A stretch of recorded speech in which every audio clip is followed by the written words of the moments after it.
La région Auvergne-Rhône-Alpes vous présente Évasion en région.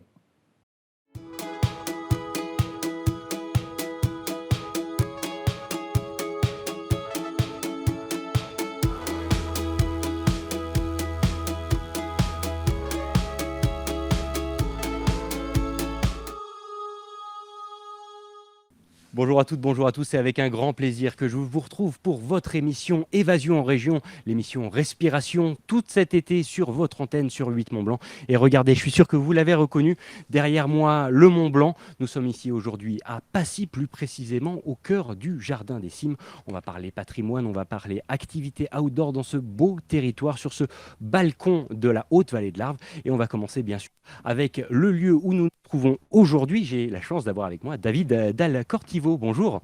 Bonjour. Vous êtes l'exploitant de ce jardin des cimes qui s'est imposé donc en une douzaine d'années comme un des lieux incontournables du tourisme ici dans la Haute-Vallée de l'Arve. Alors dites-nous un petit peu déjà, ce jardin, en quoi il consiste? Qu'est-ce qu'on peut y voir?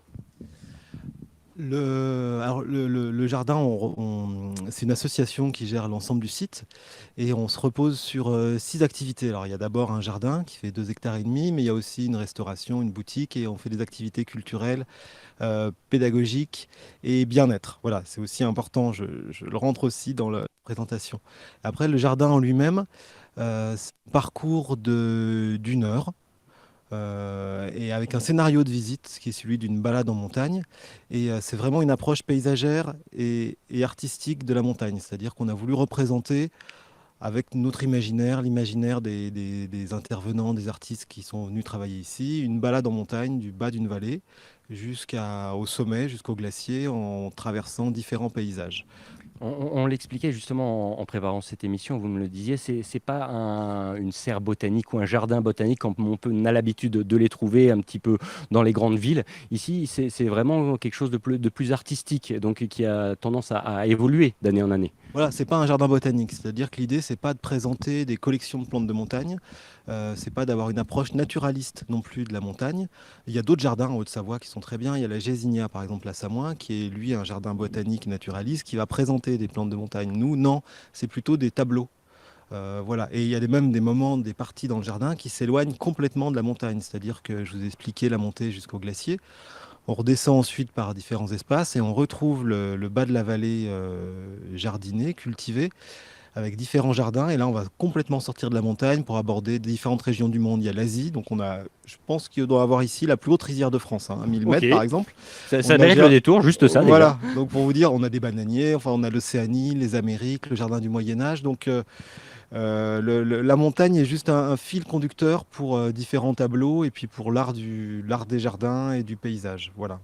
Alors, c'est un lieu aussi qui a finalement trouvé sa place dans tout le maillage touristique local, puisque, alors, non seulement non content d'inviter de nombreux scolaires à venir visiter justement et s'émerveiller devant toutes ces plantes, c'est aussi une des haltes des différents festivals qu'on peut retrouver sur le territoire, notamment justement le Festival des Hauts Plateaux ou encore les musicales d'Assy. Voilà, le site permet, on a un petit amphithéâtre là sur la terrasse, en plus du jardin, en plus des espaces abrités sur lesquels on peut recevoir des expositions par exemple. Et l'idée c'est de porter des activités culturelles et si on peut être partenaire de différents festivals, donc vous avez cité le Festival des Hauts Plateaux, les musicales d'Assy, mais il y a aussi le Salon du Livre de Montagne, il y a le Festival du Baroque, et c'est pas impossible que j'en oublie. Et ben voilà, c'est avec grand plaisir. Donc avec le Festival du Baroque, ils vont venir pour jouer 3 ou 4 fois des scènes de théâtre. Il va y avoir aussi des ateliers. Les musicales d'Assy, on reçoit souvent des grands noms, alors pas cette année, avec Par la la crise force des sanitaire, choses, par la force des justement. choses, mais on reçoit aussi des grands noms de la musique contemporaine avec des ateliers. Les ateliers vont avoir lieu aussi cette année. On va recevoir 2 ateliers d'improvisation jazz. Voilà. Ce qui fait déjà pas mal, ça fait une saison assez dense pour vous, j'imagine. On le rappelle, le jardin a été créé en 2008. Est-ce qu'il y a encore des projets pour la suite? C'est quoi le futur du Jardin des Cimes? Alors, par rapport aux événements, on a 130 événements, j'ai compté. Ah oui, Il y a oui, pas- c'est déjà pas mal. Voilà, 130 petits événements, rendez-vous entre les activités bien-être culturelles, etc. Donc ça fait quand même dense, comme vous dites. Et alors au niveau, effectivement, là, sur 3 ans, grâce à l'appui de la commune et du département, on a restructuré les abris, on a étendu le restaurant aussi, la boutique. Là, l'idée, le projet, alors pour l'instant, c'est un peu un plan sur la comète, hein. Il n'y a rien qui est vraiment. Allez, en Mais exclusivité pour 8 mais Mont-Blanc. bon, ce qu'on aimerait bien, c'est pouvoir ouvrir, en tout cas sur une période peut-être 15 juillet, 15 août, pouvoir ouvrir le jardin. Donc non seulement la terrasse, comme on le fait déjà sur certaines soirées, mais aussi les jardins et pour la visite. Et pour ça, l'idée, ça serait d'avoir peut-être des attractions lumineuses, en tout cas de faire venir la lumière, mais avec une approche artistique sur le parcours du jardin. Et Rajouter un peu à la scénographie finalement. voilà, avoir une scénographie lumineuse, soit en illuminant des végétaux ou des scènes qui sont déjà existantes, soit en apportant des œuvres. Donc on a repéré quelques agences françaises qui sont déjà présentées au Festival des Lumières à Lyon ou à Lausanne. Et puis on va les contacter, voir ce qui est possible, monter des dossiers. Enfin, après, c'est... Qu'est-ce qu'on peut vous souhaiter pour cet été du coup? Finalement, c'était ma seule question piège. Ah, c'est une question piège. D'avoir du beau temps. Ce serait déjà Voilà, pas si mal. on avait une bonne saison avec juste de la pluie le soir pour que ça nous arrose les jardins et du beau temps pour la journée, ça serait super. Et ben voilà, tout simplement. Merci encore David Je vous déjà en de prie. nous accueillir dans ce superbe écrin. Et puis on vous souhaite tout de bon pour cette année. du coup. Merci à vous. Et puis justement, je vous laisse retourner à vos occupations et puis on va continuer en faisant quelques kilomètres de plus sur la route de Passy. On va monter à Plaine-Joux pour un petit focus sur l'un des autres incontournables de ce territoire. Je veux bien sûr parler du parapente et de son décollage de Passy-Plaine-Joux. Tout de suite, un petit reportage et on se retrouve juste après. Face au Mont Blanc, le décollage de Passy-Plaine-Joux s'est imposé en quelques années comme un site incontournable pour les pratiquants du vol libre. Créé dans les années 1990, il a tout de suite trouvé son public et ses structures de formation. Cela grâce à des atouts non négligeables. Un gros intérêt donc de Passy-Plaine-Joux, c'est les horaires de vol. Donc le soleil commence, je dirais à peu près à 9h du matin. On peut commencer les vols de 9h jusqu'à des fois tard, 19h, 20h. Donc c'est toute la journée parce qu'on est une face ensoleillée sud. Donc on a le soleil toute la journée. Et on a aussi la chance, on a une des rares forêts en France à avoir vécu de nombreux éboulis pendant les siècles, du dérochoir, de Platée. Donc c'est une forêt qui regorge de cailloux. Et les cailloux pour le parapentiste, c'est de la chaleur. Et la chaleur pour nous, c'est du temps de vol en plus, c'est des altitudes incroyables. Donc on est une des rares forêts en France qui chauffe et qui permet des vols incroyables pour le parapentiste. Des conditions particulières qui permettent de satisfaire tous les volants, qu'ils soient débutants ou pilotes confirmés. Alors le matin, les conditions sont relativement calmes, donc on a énormément d'élèves de notre école et des écoles environnantes qui viennent voler à Plaine-Joux le matin, donc dans les conditions calmes. Et ensuite, à partir de 13-14 heures, on a vraiment les thermiques qui commencent à être viriles pour les confirmer. Et c'est bien entendu les départs de cross qui permettent d'accéder à l'aiguille de Varan, à la chaîne des Fises et pour les meilleurs, à la chaîne des Aravis jusqu'à Annecy, voire un petit aller-retour à Annecy. Cela sans parler du vol face au Mont Blanc qui permet chaque année de déclencher bien des vocations. Le site de Passy-Plaine-Joux a donc petit à petit gagné ses lettres de noblesse jusqu'à s'imposer comme l'un des décollages les plus appréciés du département. On considère ce décollage comme le site de repli de la Haute-Savoie. On vole quasiment tous les jours et par exemple la journée d'hier, nous avons eu 8 écoles de communes diverses, les Carreaux, les Contamines qui sont venus voler à Plaine-Joux parce que ça ne volait pas chez eux. Grâce à la chaîne des Fises qui nous protège énormément de vent, on vole quasiment tous les jours, donc c'est le spot de repli de sécurité de la Haute-Savoie. Pourtant encore bien loin de l'affluence du décollage de la Forclaz au-dessus de lac d'Annecy, le site de Passy a su devenir l'un des atouts de son territoire, qui n'imaginerait plus aujourd'hui leur montagne sans sa flopée de parapentistes. Nous sommes toujours ici sur les balcons du Mont Blanc dans ce superbe paysage avec Véronique Nomovic qui m'a rejoint. Bonjour. Bonjour. Vous êtes une des guides du patrimoine local, donc une des connaisseuses hors pair finalement de ce territoire de Passy. Et il y a beaucoup de choses, j'imagine, à voir à Passy. On est là dans un petit écrin de verdure naturelle. Je crois que c'est assez emblématique finalement du patrimoine de Passy, un ensemble naturel. Qu'est-ce que ça veut dire en quelque sorte? Alors effectivement, on a la chance d'être dans une commune où nous avons énormément de richesses, à la fois par rapport à la nature, comme vous venez de le dire, puisque réserve naturelle quand même, il faut bien le savoir, avec la chaîne des Fises et l'ensemble des randonnées qui sont tout à fait accessibles à bon nombre de randonneurs. Mais nous avons une richesse aussi patrimoniale hors pair, ce qui fait de nous une double vocation, à la fois naturelle et culturelle. Alors justement, ce patrimoine avec un grand P, puisqu'il est très très large, ça va des maisons typiques finalement jusqu'à l'église, jusqu'au patrimoine immatériel, avec beaucoup de traditions locales. On a les alpages, Vormy, pour ne pas le citer, qui est juste au-dessus et qui a, j'imagine, fait déplacer beaucoup de monde. Alors les alpages, oui, c'est des endroits assez accessibles qui, pour autant, maintenant, sont souvent, les maisons d'alpage ont été reconverties. Alors il y a des propriétés privées, des maisons privées, mais comme les ailleurs, par exemple, il y en a bon nombre. Mais c'est encore fréquenté, effectivement, par certains fermiers qui viennent accompagner. La montée aux alpages est beaucoup moins une tradition actuelle, en tout cas dans notre territoire, mais il y a encore ces montées aux alpages, effectivement, pour les troupeaux et les fermiers qui restent sur Passy. Ils sont peu nombreux, mais nous avons le témoignage des fermes qui sont très emblématiques de notre territoire, en effet. D'ailleurs, on les salue, les alpagistes, Oui. qui nous regardent beaucoup sur notre antenne. S'il y a un incontournable, selon vous, à Passy, Alors la clé, qu'est-ce qu'il ne faut pas rater? c'est l'église Notre-Dame de Toute-Grâce, bien évidemment, qui est à la fois un endroit de culte, mais également un endroit culturel, puisque, alors de culte, cette église, je précise qu'elle a été construite pour les besoins de culte de la population qui fréquentait les sanatoriums, donc dans les années 1926. L'édification a commencé en 1936 c'est vraiment un symbole du renouveau de l'art sacré. C'est comme ça qu'on spécifie notre église. C'est joliment dit en tout cas. Oui, en tout cas, c'est vraiment le symbole du renouveau de l'art sacré, puisqu'en fait, les prêtres qui ont accompagné cette construction ont tenu à demander aux artistes vivants de décorer cette église qui n'était plus d'actualité à ce moment-là. À ce moment-là, on faisait souvent des reproductions d'œuvres antiques. Et là, le renouveau de l'art sacré, c'était ça. C'était de faire appel à des artistes du temps de leur vivant. Donc nous trouvons Matisse, Léger, Rouault, Lipchitz, Chagall, et j'en oublie forcément, Lursa.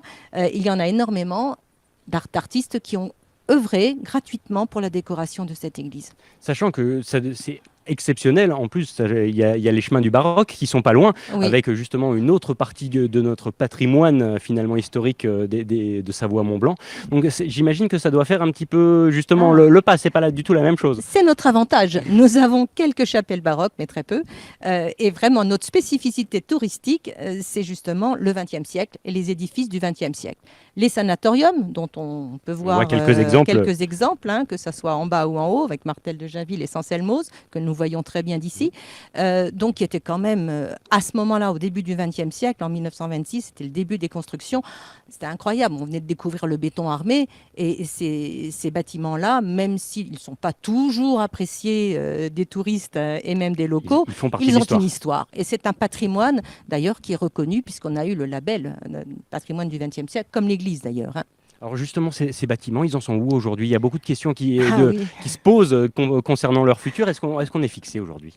Sur certains, oui, parce que les propriétaires ont bien anticipé la transition, comme Martel de Jainville, ce sont des appartements. Il reste Guébriand, qui a été aussi transformé en centre de vacances, et c'est le Val-de-Marne qui possède cet édifice. Pour autant, il reste encore quelques bâtiments pour lesquels nous avons des interrogations. Et là, je pense que la commune va s'atteler à trouver des acquéreurs. C'est le problème des friches. Bien voilà. entendu. Donc, on qui a ne concerne pas que le village, bien sûr. Bien sûr. Saint-Selmoz est encore en activité, mais va fermer. Martel de Jainville aussi. Et puis, il y a le Mont-Blanc, que vous avez dû voir aussi en arrivant, qui était un sublime sanatorium très moderne lors de sa construction, et qui mérite effectivement repreneur aujourd'hui. Si on veut avoir plus d'informations, bien évidemment, on peut vous retrouver tout au long de la saison estivale. Tout à fait. De nombreux événements. Alors, il suffit de se renseigner à l'Office du tourisme. Hein. Et je suis sûr que nos téléspectateurs le feront très très bien. Alors, il y a des visites effectivement guidées les lundis par les guides du patrimoine pour l'église. Et puis, tout au long de l'été, il y a ce qu'on appelle les casas qui sont recrutés, qui sont conduits par la communauté religieuse et qui accueillent le tourisme aussi. Et puis, des animations. Autour du lac Vert, par exemple la semaine prochaine, mardi prochain à 18h. Et puis sur la route des premiers explorateurs, on prend les pas des premiers explorateurs pour conduire, qui venaient pour aller jusqu'aux glacières, c'est-à-dire vers Chamonix et les premiers glaciers. Et donc ça, c'est vendredi prochain et il faut s'inscrire à l'Office du tourisme pour une sortie randonnée de 3h à 9h30. Le message est passé. Qu'est-ce qu'on peut vous souhaiter pour cette saison estivale ?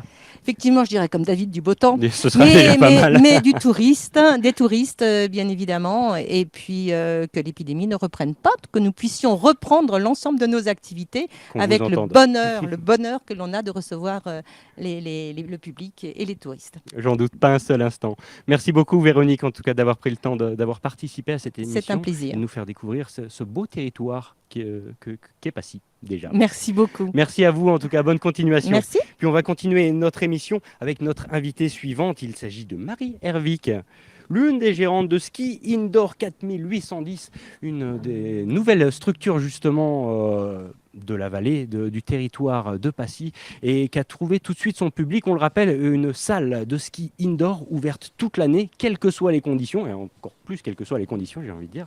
Marie, bonjour, merci d'être avec nous. Bonjour, merci. Dites-moi alors déjà, après un petit peu moins d'un an, si je ne dis pas de bêtises, comment ça se passe du côté de ski indoor ? Est-ce que vous avez trouvé votre public ? Exactement, donc on a ouvert déjà début novembre de cette année, donc ça fait quelques mois qu'on est ouvert. Donc on a deux co-gérants, donc c'est Denis Dumas qui est directeur technique et Raphaël Lacoste qui est directeur recherche et développement. Et donc je suis employée, responsable commercial et marketing de la structure Ski Indoor 4810. Donc oui, on a trouvé notre public, c'est-à-dire qu'on a deux grandes cibles. On a le côté compétition, où là on a vu un réel intérêt, c'est-à-dire que dans la région évidemment on a beaucoup d'athlètes et on a la chance du coup d'avoir des fédérations françaises de ski, que ce soit français ou étrangers, qui viennent s'entraîner chez nous. Donc on a vraiment découvert ce côté compétition où on a un public qui est présent. Et on a aussi le côté grand public, c'est-à-dire que des personnes qui n'ont jamais skié ou des personnes qui ont un très bon niveau à l'extérieur peuvent aussi s'entraîner en indoor. Et ça, c'est vraiment important que tout le monde le comprenne. C'est du débutant jusqu'aux athlètes de la Coupe du Monde, effectivement. Alors pour ceux-ci, vous avez vraiment bien investi dans des machines un petit peu particulières qui sont des tapis roulants géants, qui sont assez connus au niveau international, qui existent à quelques endroits sur la planète. Mais vous avez vu les choses en plus grand. Exactement, donc on a le plus grand tapis qui existe au monde. Il y en a seulement 4 dans le monde et c'est le seul en Europe. Et on a également un deuxième tapis qui nous permet donc d'avoir la plus grande structure de ski sur piste infinie en France. Ski sur piste infinie, alors c'est super vendeur, ça consiste en quoi exactement ? Ça consiste en fait à faire du ski comme on le fait à l'extérieur, sauf que c'est sur un tapis roulant qui est en synthétique. Donc on va pouvoir être habillé en tenue de sport uniquement, les chaussures de ski et les skis.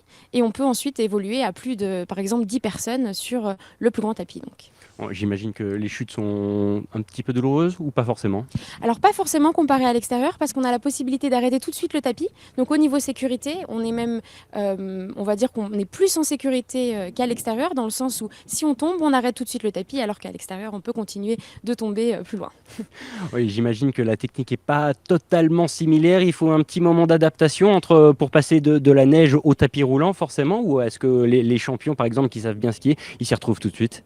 Alors les champions sont ceux qui s'y retrouvent le plus rapidement évidemment, mais il y a quand même un petit temps d'adaptation, c'est-à-dire qu'au début on est obligé de reprendre les bases. C'est pour ça que c'est très intéressant aussi pour les personnes qui n'ont jamais skié, parce qu'on apprend tout de suite les bonnes bases et qu'on peut reproduire également à l'extérieur. C'est vrai, on l'a dit, 2020, année un petit peu particulière avec notamment la crise sanitaire. Comment s'est passé de votre côté ? Vous avez dû arrêter toutes les activités nettes, j'imagine, comme de nombreux acteurs de l'économie locale. Effectivement, donc on a fermé dès que l'a annoncé le gouvernement. On a pu réouvrir à partir du 11 mai seulement pour les athlètes les athlètes de la fédération ou qui étaient simplement athlètes de haut niveau, seulement cette qualification-là. Et jusqu'à ce qu'on puisse rouvrir pour tout le monde début juin. Aujourd'hui, on en est où? C'est-à-dire retour comme en 40, où il y a quand même des règles de sécurité, distanciation sociale, etc., qui sont toujours d'actualité? Alors aujourd'hui, on a mis en place un protocole en fait, sanitaire qui au début était assez lourd, qui est un peu plus allégé, on va dire, mais on a toujours du gel hydraulique qu'on est obligé de se mettre en entrant dans la structure, en sortant. On a une partie où on peut rentrer, on sort d'un autre côté, sachant que en fait, notre structure est de 350 mètres carrés, donc on a quand même beaucoup de place. Quand on a des groupes, ne serait-ce que des groupes de 10, 20 personnes, on peut avoir de l'aération également avec des grandes portes de 3 mètres sur 4 qui s'ouvrent. Donc niveau aération, niveau distanciation sociale, c'est facile de respecter ça dans notre structure. C'est vrai, on le disait cette année, forcément, il y a beaucoup de personnes locales qui vont rester un petit peu dans le coin pour les vacances. On mise dessus sur le côté économique. Est-ce qu'aujourd'hui, il y a un attrait?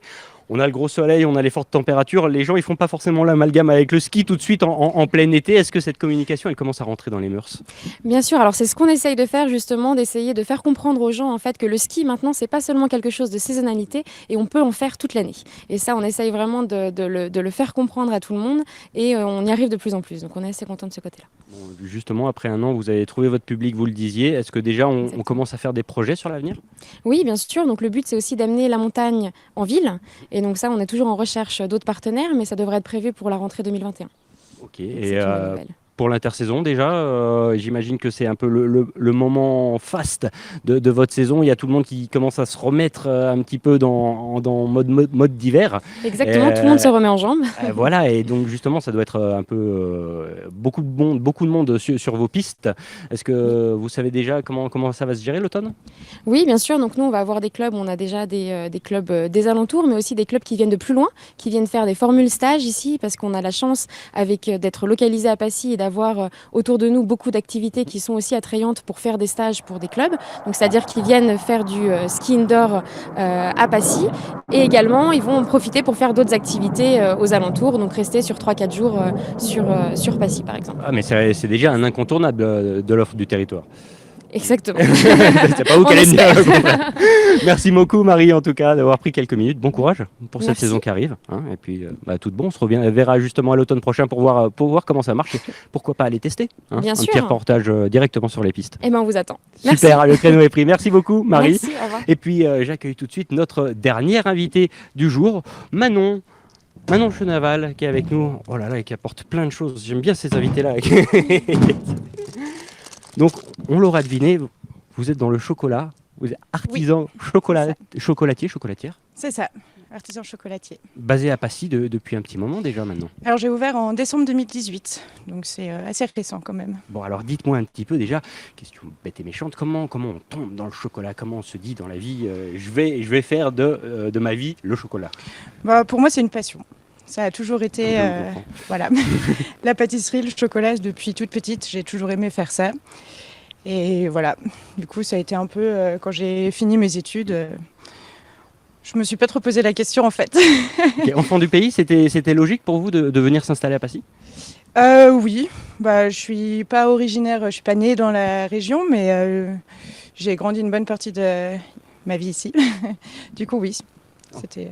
Alors dites-moi, aujourd'hui, avant d'en arriver à ce stade, vous avez quand même fait de longues études, de nombreux passages chez quelques grands noms, notamment Oui. du territoire. J'imagine que c'est ça ce qui vous a beaucoup aussi conforté dans votre voie.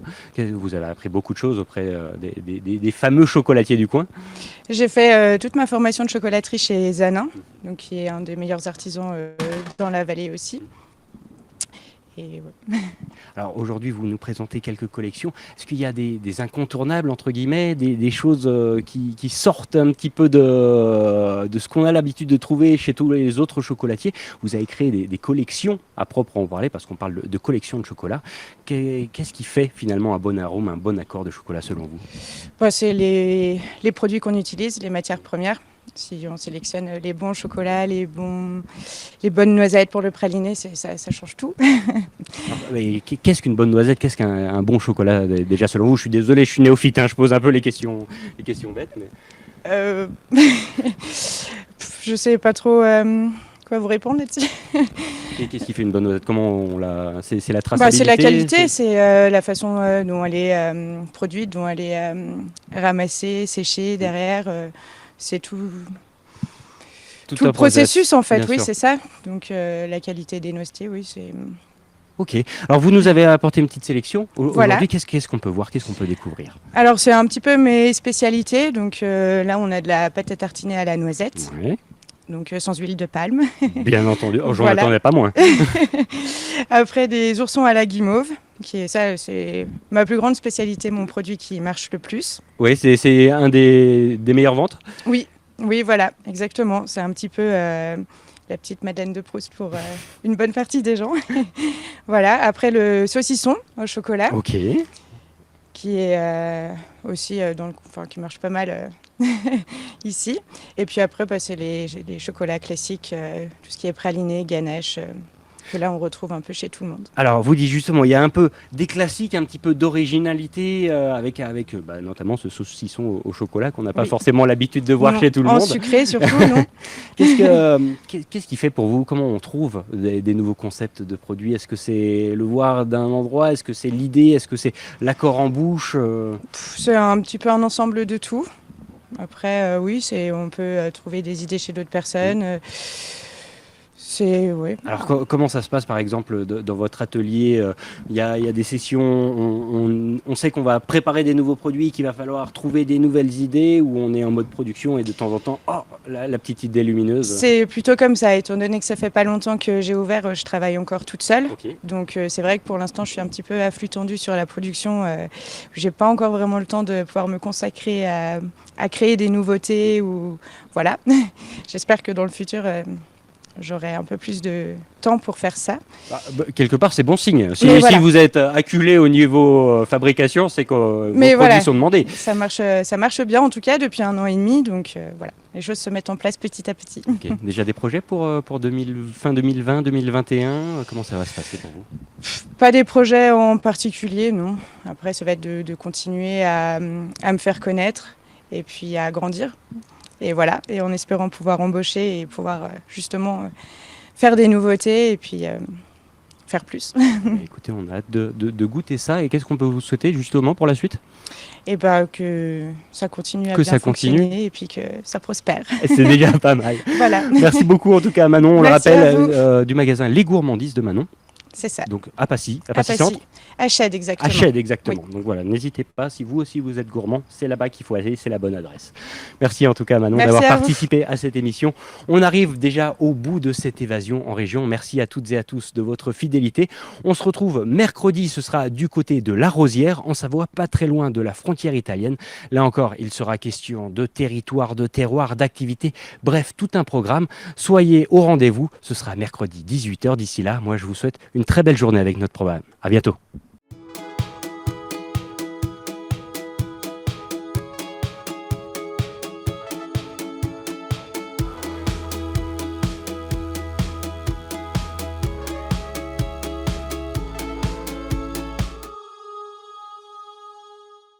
La région Auvergne-Rhône-Alpes vous a présenté Évasion en région.